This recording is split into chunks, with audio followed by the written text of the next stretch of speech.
Oui, salutations à tous les amis de l'émission de l'Église. C'est avec votre frère, le pasteur enseignant Kaninga le seul, Salomon. Soyez les bienvenus dans notre 13e séance sur la loi et les prophètes. C'est vraiment intéressant que nous puissions parler tout autour de ce cours qui est parmi les cours les plus importants, comme je l'avais parlé au début. C'est vraiment la colonne vertébrale de la Bible, ou de la parole de Dieu. Puisque quand la colonne vertébrale est malade, l'homme ne peut jamais se tenir debout. Donc il n'y a aucune chose qui peut se tenir debout, il n'y a aucune chose qui peut avoir l'équilibre dans la vie en général sans la présence de la loi. La loi est tellement importante, elle marche de pair avec chaque parole, avec chaque programme, avec chaque promesse, avec chaque planification, il faut qu'il y ait la loi. Donc vous allez voir même parmi nous les parents, bien quand nous étions des enfants, dès qu'il y a la rentrée scolaire, la première des choses quand on convoque on fait une réunion de parents, la première des choses on donne, c'est le règlement d'ordre intérieur. Donc la première chose on donne, à moins que ce soit une école qui est buissonnière, mais si c'est une école vraiment qui a de l'ordre, une école qui est sérieuse, je pense que la première des choses, on donne d'abord les règlements d'ordre intérieur. Donc ça c'est pourquoi, c'est puisque la loi, les principes, ce sont des valeurs qui déterminent l'ordre dans une entreprise. Donc, partout où il y a des désordres, vous allez vous remarquer qu'il y a l'absence de la loi. Et d'ailleurs, quand vous allez dans mon profil WhatsApp, j'écris que l'absence de la loi, c'est le chaos. Le chaos, en grec, on appelle ça chaos. Donc, l'absence de la loi, c'est le chaos, c'est-à-dire c'est le chaos total. Donc, partout, il y a un désordre, vous allez voir qu'il y a l'absence de la loi. La loi est bonne, Dieu aime la loi et Dieu a établi la loi pour maintenir l'ordre dans chaque coin, comment dirais-je, de l'environnement où les gens vivent. Les désordres précèdent toujours la destruction. La clé pour avoir de l'ordre, c'est la loi. Quand quelqu'un a besoin d'avoir de l'ordre, la première chose qui doit venir dans sa pensée, c'est la loi. Quand tu penses à un ordre, la première des choses, l'élément le plus important qui doit venir dans ta pensée, c'est la loi. Raison pour laquelle vous allez voir même des grandes entreprises. Pour bâtir ça, pour démarrer ça, d'abord il faut s'asseoir et élaborer des lois qui sont tellement fortes afin de maintenir l'avenir ou bien l'ordre de cette entreprise-là. Donc c'est pourquoi je dis toujours que la clé pour avoir l'ordre, c'est la loi. Partout, si on a besoin de bâtir une nation, aussi on a besoin de bâtir un royaume, la première des choses, on établit, on élabore d'abord les lois.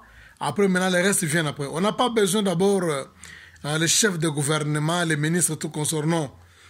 Chaque projet, pour un bon démarrage, parmi les hommes sages, donc ça nécessite d'abord qu'il y ait la loi. La clé du succès dans la vie, c'est l'application de la loi. Plusieurs se posent la question, comment j'obéis à la loi de Dieu, mais je ne réussis pas. Donc, du fait que la loi est la clé du succès, il se peut qu'il y a plusieurs personnes qui ont déjà appliqué la loi de Dieu. C'est toute la lettre, ou bien c'est toute la ligne, ils n'ont jamais réussi. Rappelez-vous de ce monsieur qui est venu auprès du Seigneur, il a dit que non, j'observais ces choses, j'observais plutôt ces choses dès mon enfance. Le Seigneur l'a regardé, la Bible dit, le Seigneur l'aimait et le Seigneur l'avait admiré. Donc il y a des gens comme ça, de la même manière que le jeune homme avait abordé le Seigneur, qui avait promis, qui avait demandé la question, comment je dois faire pour hériter le royaume de Dieu. Le Seigneur lui a donné une réponse excellente. La Bible dit, voulant se justifier, il a dit que j'ai appliqué ces choses de mon enfance. C'est pourquoi je voudrais aussi souligner quelque chose qui est important.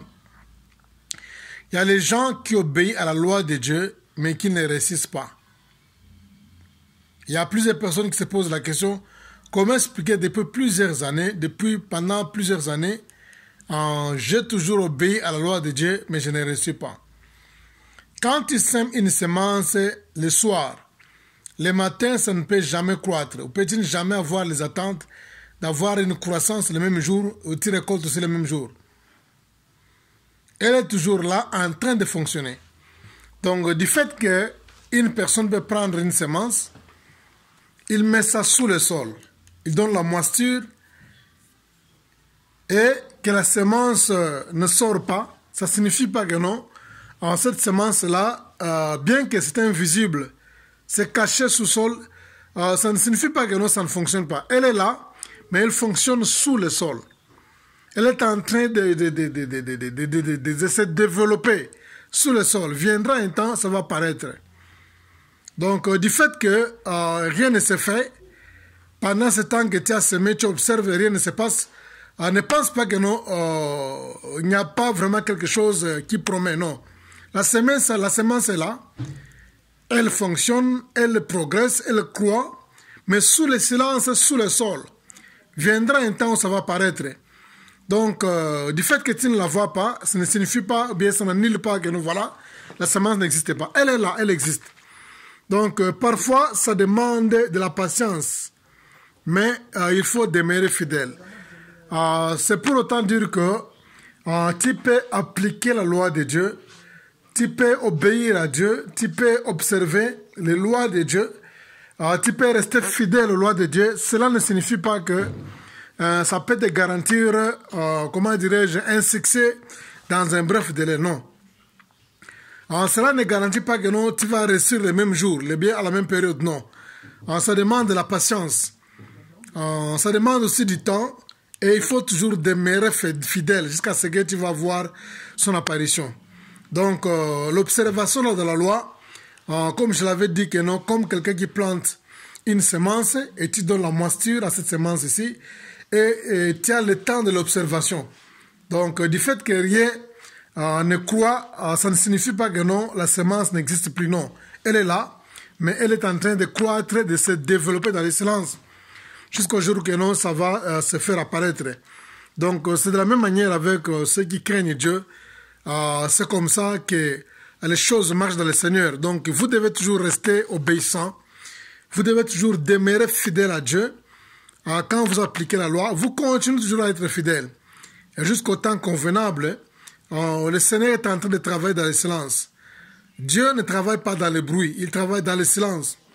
Alors, le temps viendra où toutes les choses, ou encore vous allez récolter, comment dirais-je, les fruits de votre obéissance, ou bien l'application de la loi de Dieu.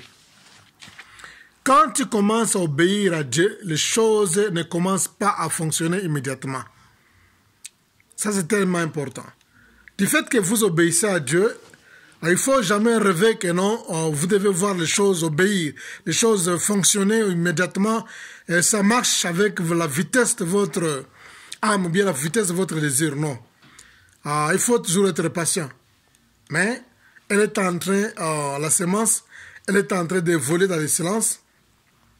Un jour, dans les jours à venir, ce sera pour votre avantage, votre bien. Vous allez obligatoirement récolter. Les choses que tu obéis à Dieu maintenant peuvent prendre des semaines, des mois ou des années pour récolter.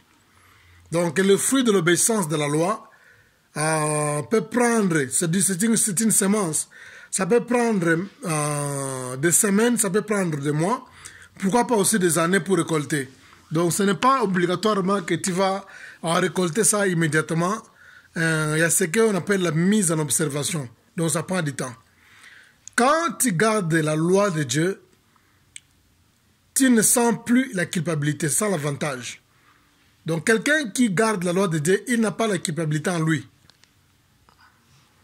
Si vous gardez la loi de Dieu, tu ne sens pas en toi une culpabilité. Mais elle te donne la paix, voire même la confidence et l'assurance. Donc, tu ne te sens pas coupable dans ton corps, tu as une conscience qui est pure. Du fait que tu gardes la loi de Dieu, tu vas sentir aucune culpabilité dans ton cœur.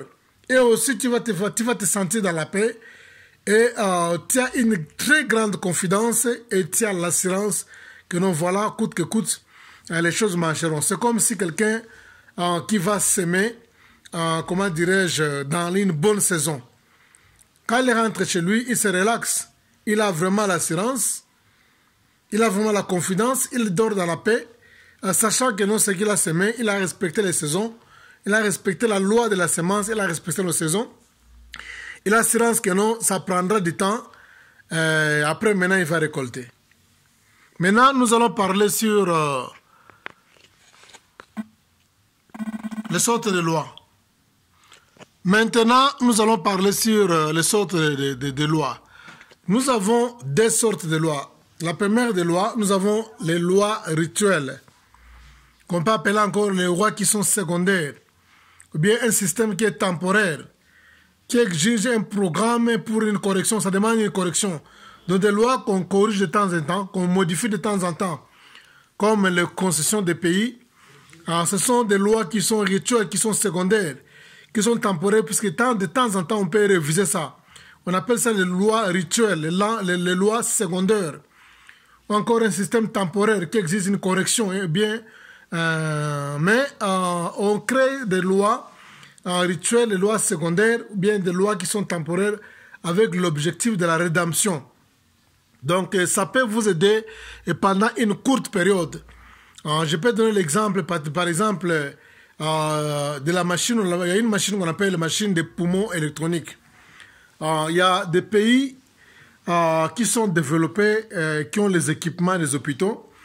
Si quelqu'un maintenant a un problème, par exemple, ces appareils naturels ne fonctionnent plus bien, maintenant on installe une machine de poumons électriques pour faire fonctionner les poumons.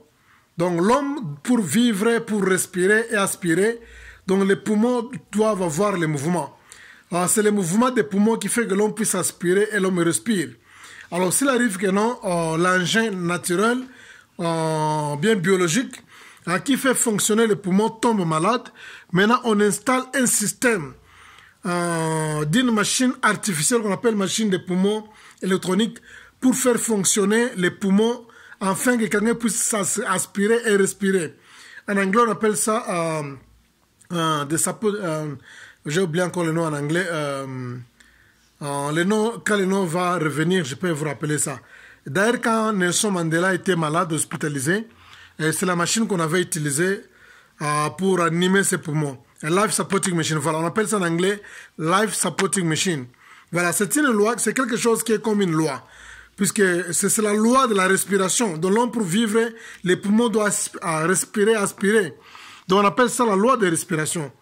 Alors quand cette loi-là de la respiration arrête, maintenant on installe un système qui est provisoire. C'est une loi qui est provisoire, une loi qui est temporaire, une loi qui est secondaire.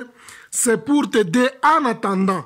Voyez, donc ce sont des genres de lois qu'on appelle une catégorie de lois qui est rituelle et bien secondaire. Voilà. Nous allons nous arrêter ici, nous allons continuer la suite sur les sortes de lois à la séance 14. Soyez bénis, merci.